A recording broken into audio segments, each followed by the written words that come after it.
Good morning, students. We have to read lesson 2nd of Political Science Constitutional Design from page number 41, left side. Struggle against apartheid. रंग भेद के खिलाफ संघर्ष. कल हमने जो लेसन पढ़ा था democratic constitution in south Africa, ये हमने शुरू किया था और इसके अंडर हमने पढ़ा था कि जो नेल्सन मंडेला थे उनको साउथ अफ्रीकन गवर्नमेंट जो भी थी वाइट गवर्नमेंट, उन्होंने ट्रेजन के केस में देशद्रोह के मुकदमा उन पे चलाया गया था और उनको जेल में डाल दिया उम्र कैद की सजा देकर, क्योंकि वहां पर अपार्थाइड थी, रंग भेद की नीति अपनाई जाती थी और इसकी वजह से उनको 28 ईयर्स अपने जेल में बिताने पड़े और जेल का नाम था रोबेन आइलैंड। अब हम पढ़ेंगे स्ट्रगल अगेंस्ट अपार्थाइड। इस रंग भेद की नीति के खिलाफ कैसे संघर्ष शुरू हुआ। Apartheid was the name of a system of racial discrimination unique to South Africa. Apartheid it means रंग भेद की जो नीति थी वो जाति भेदभाव पर आधारित एक ऐसी व्यवस्था थी यूनिक टू साउथ अफ्रीका जो दक्षिण अफ्रीका में विशेष तौर पर लागू थी। The white Europeans imposed this system on south Africa, और जो गोरे लोग थे यूरोपियंस, उन्होंने यह व्यवस्था साउथ अफ्रीका या वहां के लोगों पर इम्पोज की हुई थी, लगाई हुई थी। ड्यूरिंग द 17 एंड 18 सेंचुरीज, 17वीं और 18वीं शताब्दी के दौरान the trading companies from Europe occupied it with arms and force in the way they occupied India। जब 17वीं और 18वीं शताब्दी शुरू हुई तो कुछ व्यापारिक कंपनियां भारत में भी आई थी, तो उन व्यापारिक कंपनियों ने जो यूरोप से आई थी अपने आर्म्स हथियारों के बल पर और अपनी शक्ति के बल पर यहाँ कब्जा कर लिया साउथ अफ्रीका में, इन द वे उसी तरीके से जैसे उन्होंने भारत पे कब्जा किया। बट अनलाइक इंडिया, पर भारत के विपरीत, a large number of whites had settled in south Africa, बहुत बड़ी संख्या में गोरे लोग साउथ अफ्रीका में सेटल हो गए, वहीं पे बस गए। पर इंडिया में ऐसा नहीं हुआ। And became the local rulers, और वहां के स्थानीय शासक बन गए। This system of apartheid divided the people and labelled them on the basis of their skin colour. जो ये अपार्थाइड नस्ल भेद की नीति थी, इसने लोगों को बांट दिया उनके स्किन के, उनकी त्वचा के रंग के आधार पर। The native people of South Africa are black in colour, जो वहां के मूल निवासी थे साउथ अफ्रीका के, उनका रंग जो था वो काला था, अश्वेत थे वो। They made up about 3/4 of the population, और टोटल जनसंख्या जो थी उसका वो 3/4 हिस्सा थे। एंड वर कोल्ड ब्लैक्स, और वो ब्लैक कहलाते थे, उनको अश्वेत कहा जाता था। बिसाइड्स दीज टू ग्रुप्स, इन दो वर्गों के अलावा, there were people of mixed races, वहां पे मिली जुली जो जातियां थी उनके लोग भी थे। हु वर कोल्ड कलर्ड, जिनको कलर्ड कहा जाता था। And people who migrated from India, और तीसरे टाइप के जो लोग थे वो भारत से आए हुए लोग थे।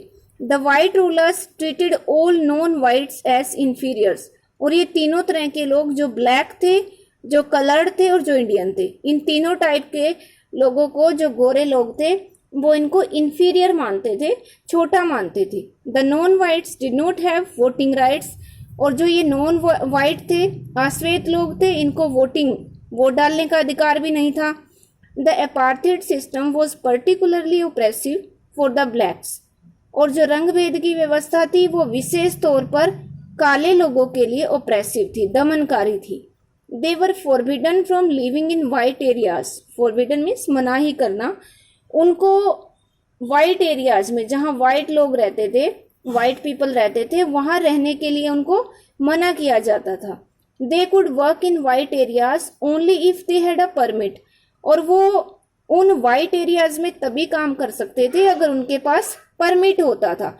Trains, buses, taxis, hotels, hospitals, schools and colleges, libraries, cinema halls, theatres, beaches, swimming pools, public toilets were all separate for the whites and blacks. ये सारी जो सार्वजनिक स्थान थे, सारे पब्लिक प्लेसेस थे, वो व्हाइट और ब्लैक, श्वेत और अश्वेत दोनों के लिए अलग अलग होते थे। दिस वॉज कोल्ड सेग्रीगेशन, और इसको सेग्रीगेशन होता है पृथक्करण, अलग अलग होना, अलगाव होना, सेग्रीगेशन कहा जाता था। They could not even visit the churches where the white worshipped, और वो जो ब्लैक पीपल थे वो उन चर्च में भी नहीं जा सकते थे जहां पर गोरे लोग पूजा करते थे। Blacks could not form associations और protest against the terrible treatment, और जो अश्वेत लोग थे वो कोई एसोसिएशन नहीं बना सकते थे, कोई संगठन नहीं बना सकते थे, और ना ही वो गलत व्यवहार के खिलाफ प्रोटेस्ट मीन्स विरोध कर सकते थे। Since 1950 the blacks, coloured and Indians fort against the apartheid system, और 1950 तक ये अश्वेत लोग, कलर्ड और इंडियंस, ये सब इन्होंने लड़ना शुरू कर दिया इस रंग भेद की व्यवस्था के खिलाफ। They launched protest marches and strikes, उन्होंने विरोध मार्च किए और हड़तालें की। द अफ्रीकन नेशनल कांग्रेस, जिसको ANC कहा जाता था, वॉज द अम्ब्रेला ऑर्गेनाइजेशन, ये एक ऐसा संगठन था जिसके झंडे के नीचे that led the struggle against the policies of segregation, जो इस सेग्रीगेशन की नीतियों के खिलाफ जिसने संघर्ष किया, स्ट्रगल किया। This included many workers unions, इसमें बहुत सारे मजदूर संघ एंड द कम्युनिस्ट पार्टी, और कम्युनिस्ट पार्टी भी इसमें शामिल थी। Many sensitive whites also joined the ANC to oppose apartheid, बहुत सारे सेंसिटिव समझदार, जो समझदार गोरे लोग थे वो भी इस ANC में शामिल हो गए थे, इस अफ्रीकन नेशनल कांग्रेस में शामिल हो गए थे, टू ओपोज अपार्थाइड, रंग भेद की नीति के खिलाफ या उसका विरोध करने के लिए। And played a leading role in this struggle, और उन समझदार गोरे लोगों ने इस स्ट्रगल में, इस संघर्ष में एक महत्वपूर्ण भूमिका उन्होंने निभाई। Several countries denounced apartheid as unjust, बहुत सारे देशों ने भी इसको डिनाउंस किया, इसकी निंदा की अपार्थाइड की एक अन्याय के रूप में, एंड रेसिस्ट, और एक जातिवादी व्यवस्था के रूप में। But the white racist government continued to rule by detaining, torturing and killing thousands of black and colored people, पर जो गोरी जातिवादी सरकार थी उसने कंटिन्यू रखा, अपना शासन करना जारी रखा, बाय डिटेनिंग, टॉर्चरिंग, किलिंग, लोगों को मारकर, यातना देकर, हजारों लोगों को, हजारों काले और कलर्ड जो लोग थे उनको मारकर, उनको यातना देकर उन्होंने अपने रूल को कंटिन्यू रखा। टुवर्ड्स अ न्यू कॉन्स्टिट्यूशन, एक नए संविधान की ओर। जब देश में इतना ज्यादा विरोध बढ़ गया तो ये मांग उठने लगी कि एक नया संविधान बनाया जाए।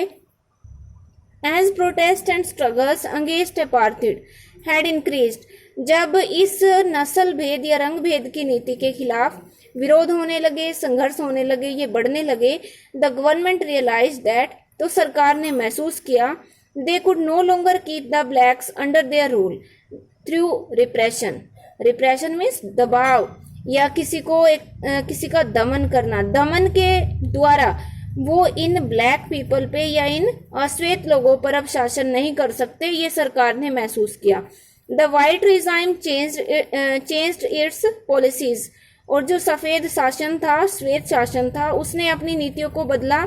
Discriminatory laws were repealed, repealed होता है वापस ले लेना, टेकन बैक, और जो दमनकारी कानून थे उनको वापस ले लिया गया। Ban on political parties and restrictions on the media were lifted, राजनीतिक पार्टियों पर प्रतिबंध और मीडिया के ऊपर भी पाबंदियां लगाई हुई थी, उनको लिफ्टेड मीन्स हटा लिया गया।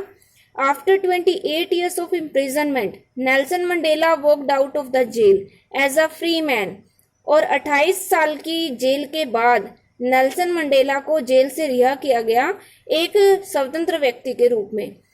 Finally at the midnight of 26 April 1994, the new national flag of the republic of South Africa was अनफर्ल्ड।